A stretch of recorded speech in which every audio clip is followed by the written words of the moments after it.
Hi, my name is Jenée, and welcome to the Luxury Vagabond channel. Today, we are talking about having the courage to make really huge changes in your life.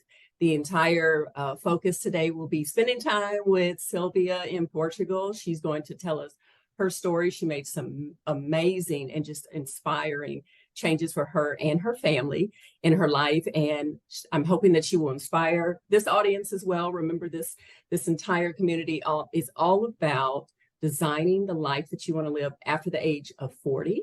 What does that look like for you? How do you achieve it? And Sylvia is going to inspire us today. So without further ado, Sylvia, take it away.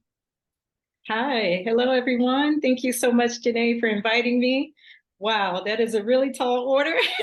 I sure hope I succeed in all your expectations for me, and I really hope that the viewers today walk away feeling inspired. Thank you so much for inviting me. Oh, I'm so happy to have you. I remember small backstory for all of you guys. My first trip to Europe, Sylvia and I, the universe brought us together. I was invited to go to a jazz club, and I actually went a couple of nights in a row with my husband before I actually ran into Sylvia and her husband. And once we started talking, that was it. Like the night was, next thing you know, it's 2 a.m. and we have to go home. So I want you guys to know it's one of those things when you step out and you start to do different things in your life, the universe conspires and helps you. And so I'm just happy to have Sylvia here, and she's going to tell us all about how she ended up moving her family overseas. All right, yeah, let's do it. So, yeah, as Jenée said, I was so fortunate to meet her that night. It was your last night here in Portugal, right? And divine Yes, yes. intervention brought us together, and I had had a little bit of liquid courage that night, so I was very talkative and sharing the story that's brought us here. And I know, Jenée, you had asked me, what was it that inspired you to make such a significant life change with children? And I Exactly. would have to say, I did it for my children. Mm. They were the inspiration. And it got to a point where living in the US, I started to conceptualize raising my children there as really being life or death. Mm. And when you see things to that drastic extent, you'll do whatever you can to protect your children and to Yes. give them a better life. And I know I kind of took it to an extreme, right? Like, yes, there's increased gun violence in the US. Yes, now we parents have to deal with the risk of mass shootings, school shootings. However, statistically speaking, thankfully, these things are not that common, right? Like there Yes. are millions and millions. There's over 300 million Americans. So the likelihood of actually getting caught up in that type of violence is still pretty low. But I felt like that combined with all the microaggressions we deal with in the US is kind of like death by paper cut. Yes. And being a psychiatrist, being a child psychiatrist, I know the impact that constant interactions that make you feel less than can Mm. have on one's own self-esteem and what Yes. it can do to our belief in ourselves, our level of courage, our confidence. Mm-hmm. And I don't want that to be stolen from our children. Because what is today's show all about? What is your channel all about? It's about inspiring people to be risk takers, to make Exactly. huge life changes, not knowing exactly how it's going to play out, but Mm-hmm. hoping that we have what it takes to see it through. And Yes. in order to have that hope, in order to have that level of confidence and belief in oneself, you've got to some of that's got to come from inner will. And It when you definitely are raised in does. an environment where you are supported, you're encouraged, Mm-hmm. you can really flourish, and that confidence can build, and you can make changes in your life for the better. Yes. So I think what's beautiful about what you're saying is that you and your husband had already established that for the children, but you were looking on a massive scale. something outside of them to continue to foster what you were already giving them, as far as that security and who they are and their abilities as they're growing. And even though a lot of us may do that individually in our households, it's having a society to support that. Yes, Right? exactly. It's Yes. like trying to roll a ball up a hill, right? If you're trying to push this ball and you have got this really steep incline, it makes your work that much harder. But Yes. if you can level out that playing field, or if you can even change it so the trajectory of that hill is downhill, well, it makes your job as a parent a lot easier. And so Yes. that's kind of how I envision it in my mind. It's like the environment is that hill. Hmm. And am I working against gravity, or is gravity working in my favor? And really being here, I can see that gravity is working in my favor. Yes. There's such a community feel here where it's not about the individual, it's not about the self, which is Hmm. really kind of what you need in a capitalistic society, right? You got to have Yes. that what's in it for me type of mentality in order to Exactly. thrive and make it through, because you got to hustle, you got to grind in the US. Exactly. Exactly. Into an environment where it's about community, and still it's everybody's job to raise the children. It really makes the individual parents' responsibilities much easier when it's kind of spread out collectively. Exactly. Exactly. And honestly, I think you're doing so much more for them other than just surrounding them with that, because as adults, as they become adults, they'll look to community Mm. just as a default. You know what I Yeah. mean? They won't have that individual mindset of, I need to do everything alone. I need to do, you know what I Right. mean? For Right. them, it'll be second nature to be Absolutely. like, there's a community behind me, there's friends, that type of thing, that extension. And I know we've lost a lot of that in the United States just Yeah. because of, like you said, socially, how we're set up. Yeah. So that's one of the things that I really love.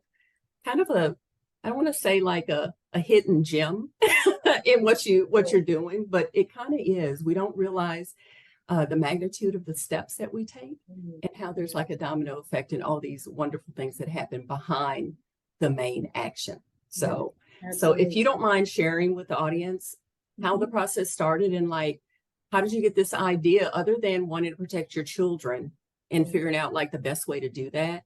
What was your thought process, and how did Right. you go? I mean, was it an easy process? Did your mind like try to get you to talk you out of it? Tell us all about it. I feel like for me, it clicked. For my husband, it was like, we're not doing this. But thankfully, I'm a very persistent person, which brought us through. So, so I originally kind of got the idea back in 2016. So Okay. this was a monumental time in many people's lives, is that election occurred, and Mhm. you know, people were either celebrating, or they were crying, and I was certainly Yes. crying. And I was pregnant with my youngest child at the time. And I remember as those results were coming in, I just cried all night. I was so sad. I was so sad for her. And as soon as she was born, December of 2016, I made sure I got all the paperwork so I could get her passport ready. Because I said, look, if things don't work out, we got to get out of here. We're going to Jamaica. We're going somewhere. I Sylvia don't said, know. we're not playing this. We're not playing this game. Right. I'm not playing this game. But honestly, like at the time, it was kind of a thought, because I thought maybe things would become disastrous. I didn't know how things were going to play out. Yes. It just kind of fizzled out, and it was like, okay, things are working out okay. Fast forward a few years, and now it's 2019. And my sons, who now are 16 and 14, so at the time they were pre-adolescent, but Mhm. approaching puberty, approaching teenage years. And I noticed my level of fear started to heighten. And one night, my husband and I were watching the movie Queen and Slim.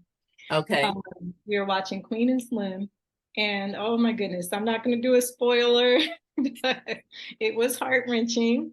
And I woke up the next morning, and I just felt like I had something in my heart saying, we need to move. It's time to leave. Yes. And I can't say where that came from, but I do Mhm. think that there are times in our life where God will put a longing within us, a yearning within us. Yes. And that's how he guides us. And I think that was one of those pivotal moments in my life. So I was feeling like really excited and inspired. And I woke my husband up and like, what do you think about leaving? We can just move to another country. And he was also pretty excited. He was like, Okay. oh, an interesting idea. So we brought the children in, all four of them, even the baby. And we shared the same thing. What do you guys think about leaving the US and moving to another country? Yes. And the three of them who could talk were all like, yeah, no. Like, this is a terrible idea. This is a terrible idea. Like, we've got everything we need right here. They were not excited at all. So that definitely took the wind out of my husband's sails.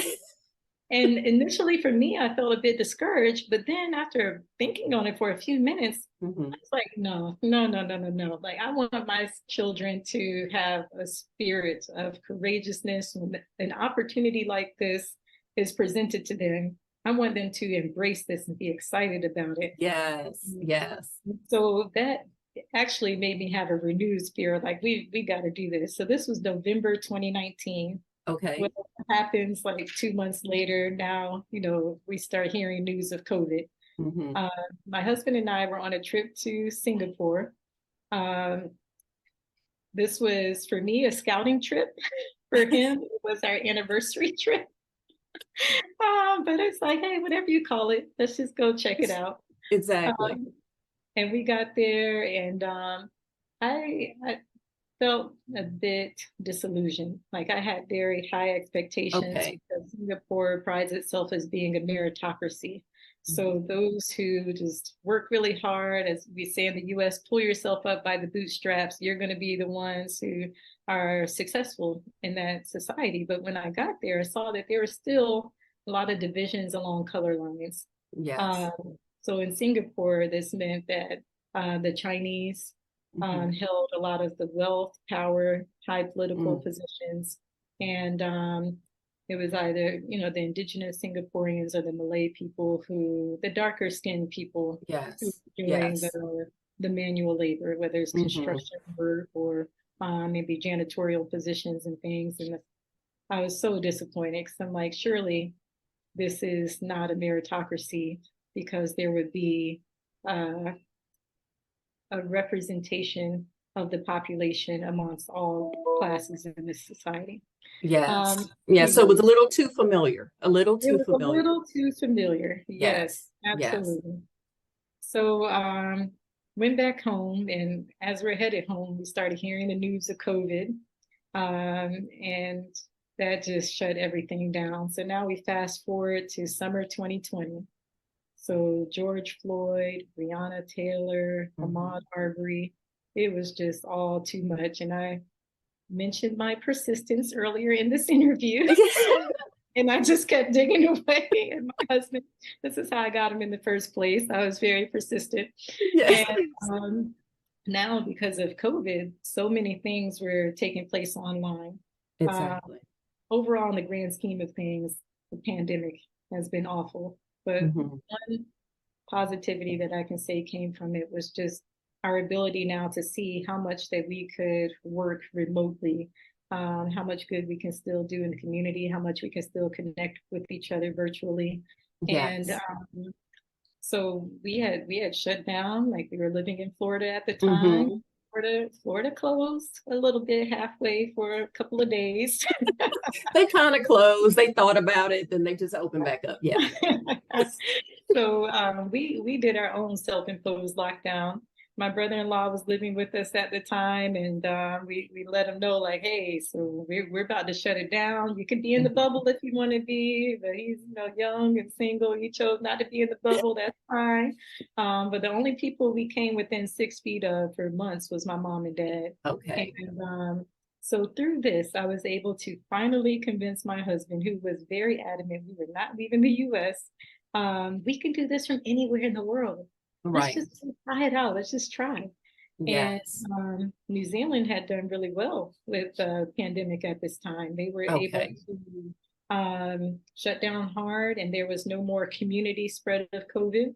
Yes. And so we went there. We had to quarantine for our 2 weeks at the hotel. But when we got out, we got to live like pre-pandemic times. There was no mask, there was no social distancing. The kids were able to go back to school in person again. And when I tell you, it was such an eye-opening, life-changing experience. And I wasn't feeling convicted the whole time.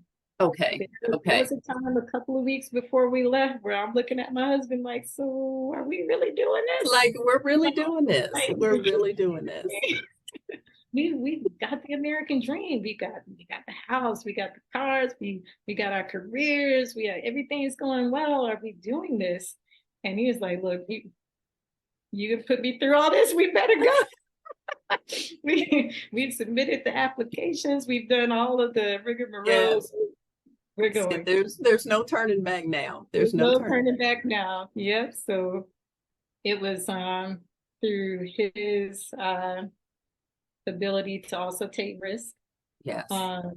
Through his willingness to trust the research that I had done, and to encourage me and support me to see it through, even when I myself started feeling like maybe we need to walk this back.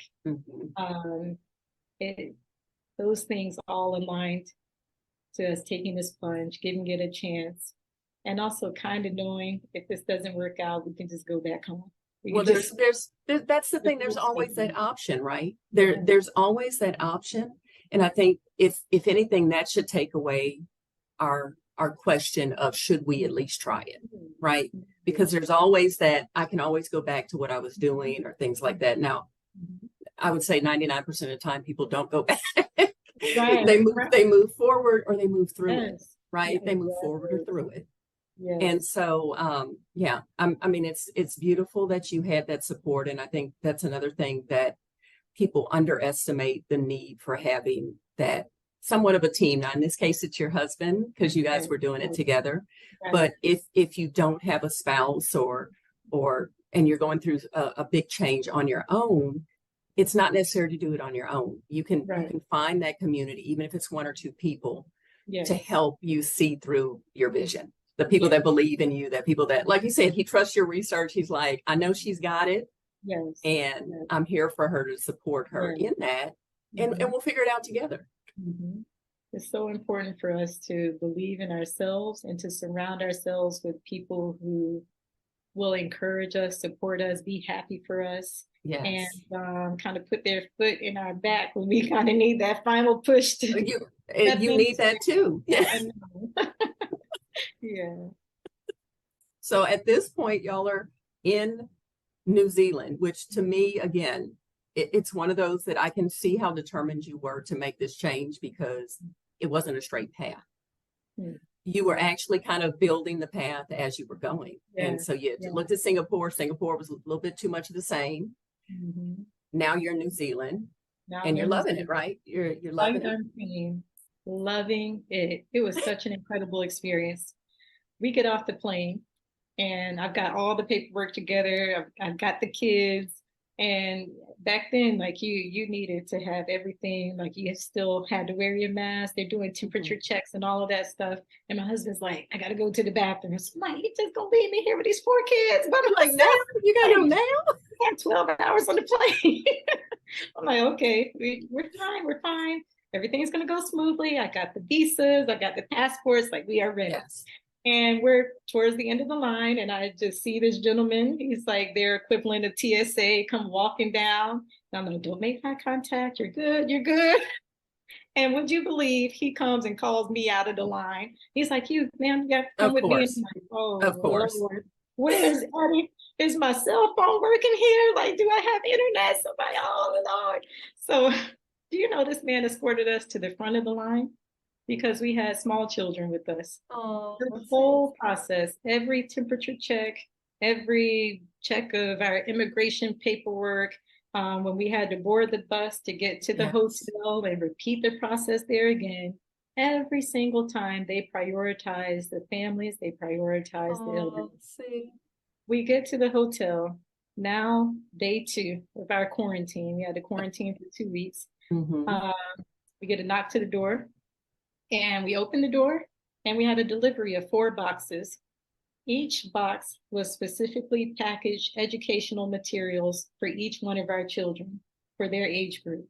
So for the youngest one, we had like coloring materials. It was amazing. I could not believe how they had rolled out this red carpet for us. Yes. Free Yes. images like this coming to America. Oh, we sure don't. We sure No, don't. it's like you Yes. are lucky to be here. Exactly. They felt like we are lucky to have you. Thank you for coming to our country. One of the boxes, so at the time, my oldest daughter is 9 years old, it had a children's book that explained colonization and the impact that Europeans coming to New Zealand, Aotearoa, this is Hmm. the Maori name of the country, Hmm. and the impact that that had on the Maori people and the repercussions that still exist today and what they are doing to try to right those wrongs of the Wow. past. Wow. I was so moved. I could not believe it. I'm like, not only are they acknowledging these pains and these hurts of the Hmm. past, but then they're actually doing something tangible about it. They have the Yes. Treaty of Waitangi, which lays out a tribunal where the Maori can come and make claims to their land or goods and Hmm. things that have been stolen. And then they have a process for trying to make up for those wrongs and trying Yes. to help alleviate the financial burdens that the Maori have suffered as a result of colonization in Aotearoa. I was just floored. Let me tell you, when we got there, my husband was saying, "All right, we got 3 months. We're gonna We this got out." 3 months. Right. Right. 3 months. We're going to test it out for 3 months. Well, before that 3 months came in, he said, "I'm not going back. Oh, Not going back." So as you said, 99% of the time when we take that risk, we move through to the other side, we work through, and hmm. we often don't need to take that safety net and walk it back. And that was definitely the situation for us. Yes. Well, I Yeah. think it's because we get growth in doing that. And even if it's something that's difficult, Mhm. or in this case, this was a major move for the entire family, but you're also, in this case, in making that move, you're not only showing your children, but you're building a legacy of, like you said, of saying yes and Yes. taking those risks, right? Yes.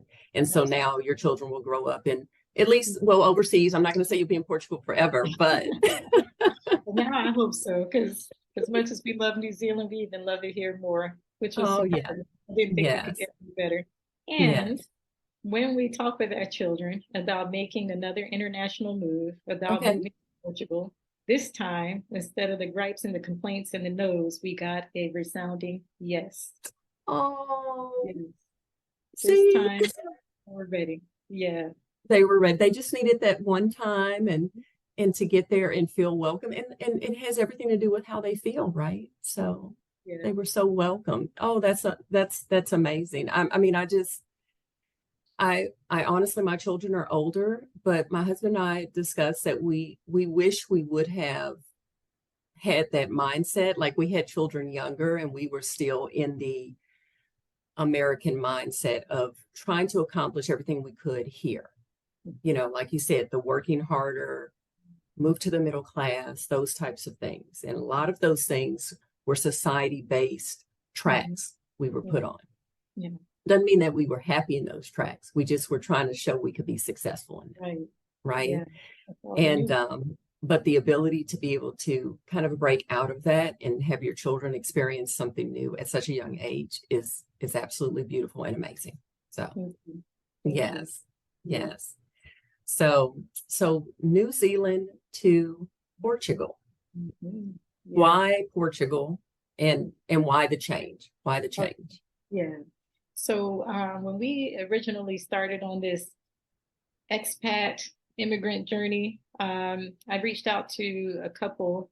They're an African American couple, and they've traveled to, I want to say, about 65 countries. Wow. And so I decided I'm reaching out to them so I can ask, where in the world are we celebrated? And they Hmm. said, well, I'm not sure about celebrated. I can tell you where we're tolerated. I said, okay, well, let's hear where are we tolerated? So Right. they gave me a list of 5 countries, their top 5 countries around the world. And both of their lists had New Zealand, and both of their Okay. lists had Portugal. Mm. So I wasn't willing to step too far out of my comfort zone initially. I thought Okay. New Zealand was in Europe somewhere. I had no idea. Nobody even knows where it is. How do you even get there? We don't know where it is. How do you get there? It's near Exactly. Australia, everybody. And yeah, so I was thinking Portugal. And so when I finally was able to convince my husband, let's at least go to Portugal, do another little scouting trip for a couple of weeks. Exactly. He was on board. This was maybe early June when we bought the tickets. And then, of course, we weren't really coming out of any kind of wave. We were still very much caught up in the tidal wave of COVID. So Yeah. borders closed again. And that's when I had to rethink my plans because we weren't going to be able to get into Portugal at the time. So New Zealand was also on their list. And I was able to apply for a job there. And that would give me the work visa and their permission to come into the Oh, country. At the time, okay. the borders were closed, but they have a healthcare worker shortage. Yes. All of this to say, where there's a will, there's a way. And so that's how we ended up there. Now, why New Zealand to Portugal? So basically, taxes. We found Mm. out that we were going to get taxed at a rate of 57.5%. It's really funny when I talked to that accountant. That's exactly how I thought. 57 with a five with I a said, five. surely, I said, surely this is the accountant's New Zealand accent in my American ear. I said, No. did you say 15? Like 1 5? Or did you start with the five? Like 1 2 3 4 5? Exactly. Yeah. Yes. So while they do have laws against double taxation, the way my psychiatric practice is organized, my husband's, we were going to end up getting taxed twice, unfortunately. And as much as I loved it there, I did not love it that much. You don't love them I don't that love much. any place that Give you much. half of my money, basically. Right, right. So I'm like, oh, I got 4 kids, okay? So I cannot afford that. And Portugal has some very amenable tax laws because Okay. you're intentionally trying to attract immigrants to the country to help Yes. boost and stimulate the economy. And Yes. Yes. so that's when that also, so New Zealand has a lot of diversity. There are, of course, the Maori, there are Hmm. the Pacific Islanders, so people Okay. from Samoa, Vanuatu, places I had never even heard of Wow. before, living in Yes. that community. But there aren't a lot of people of African descent. Okay. So we left the US primarily for my boys. Hmm. New Zealand, I would say primarily for my girls. I feel like it was important for them, for us all, to have Black representation. It's Yes. important for them to see other girls, other women with natural curly textured hair, Hmm. facial features, our beautiful variety of skin colors and body types and sizes. And so thankfully here in Portugal, we have a lot of people from many different African countries and now a growing Yeah. population of African Americans as well. So we were talking a lot about diversity in Portugal. And like I said, I've experienced that myself and the importance of that. But that also made me think of you were making all these really big life changes. And how was your community at home handling that? Like, did you get any, challenges from the family, from friends? Like, what were their thoughts during this process? Yeah, I think we got some mixed responses overall. Like my parents, for example, they know that I've made some radical decisions in life, and they have always been like, "It's your life to live. You get to make those decisions for yourself." But I know Yes, they felt some trepidation about us moving overseas and just missing us, missing the of grandkids. course, of course. When COVID kicked off, like we shut down very hard to make sure that we could still interact with my mom and dad, and we got to Yeah. time with them early on in the pandemic. And Hmm. I know they were really missing that when we did leave. So that has been a challenging part about the decision is being so far away from family, not being able to be at Yes. every birthday or holiday. And I was also very instrumental in our decision to move to Portugal because it's much Okay. easier to get back to East Coast USA from Then Portugal New than then New Zealand. comparatively speaking, yes. And and sometimes these international flights are cheaper than domestic flights within the US. True. So you can get round trip from Miami to Portugal, and you can find tickets sometimes even in the 600s. And Oh, it, that's great. Yeah. yeah, And if you fly to New York or DC, it's like 6 hours. So it's not that bad. It's But not that bad. anyway, Yeah. there there it's still been challenging. I know still sometimes I get questions from family members where they're saying, "So when y'all coming back?" I'm like, y'all, the pandemic's over now. When y'all coming home? And Exactly. that's when I have to let them know, like, I'm not coming home. And my sister and I are very close, and I know Oh, this yeah. decision has been really hard on her. Mhm. When we moved to Orlando, she was living there in Orlando at the time, and we were Okay. together probably for the first time in our adult lives. And so stepping into this decision was very challenging, and it was hard on our relationship because she took it pretty hard, and it was Mm, difficult for me too. There'd be times yeah. when we were in New Zealand because those borders were closed. I knew Yes. we couldn't come visit. I was worried that if I left, I wouldn't be able to get back in, and I would be maybe like at a club with my husband and some song would come on that would remind me of her. And then I'm like wailing in the Oh, club and he's like, "Oh Lord, we got to go over. These people think I'm abusing you. Let's go home."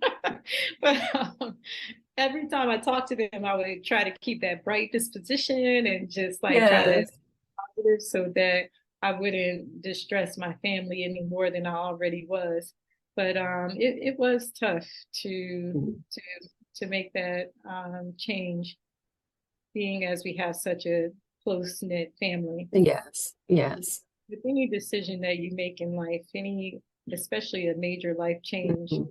um, there may be some cons to it. There may be some downsides, and so sometimes we will let that downside kind of get in the way of us stepping into whatever that new life change is going to be.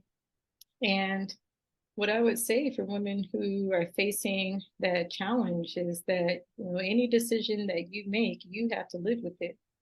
You have to live with the Yes. consequences of that decision. Hmm. Nobody else, you.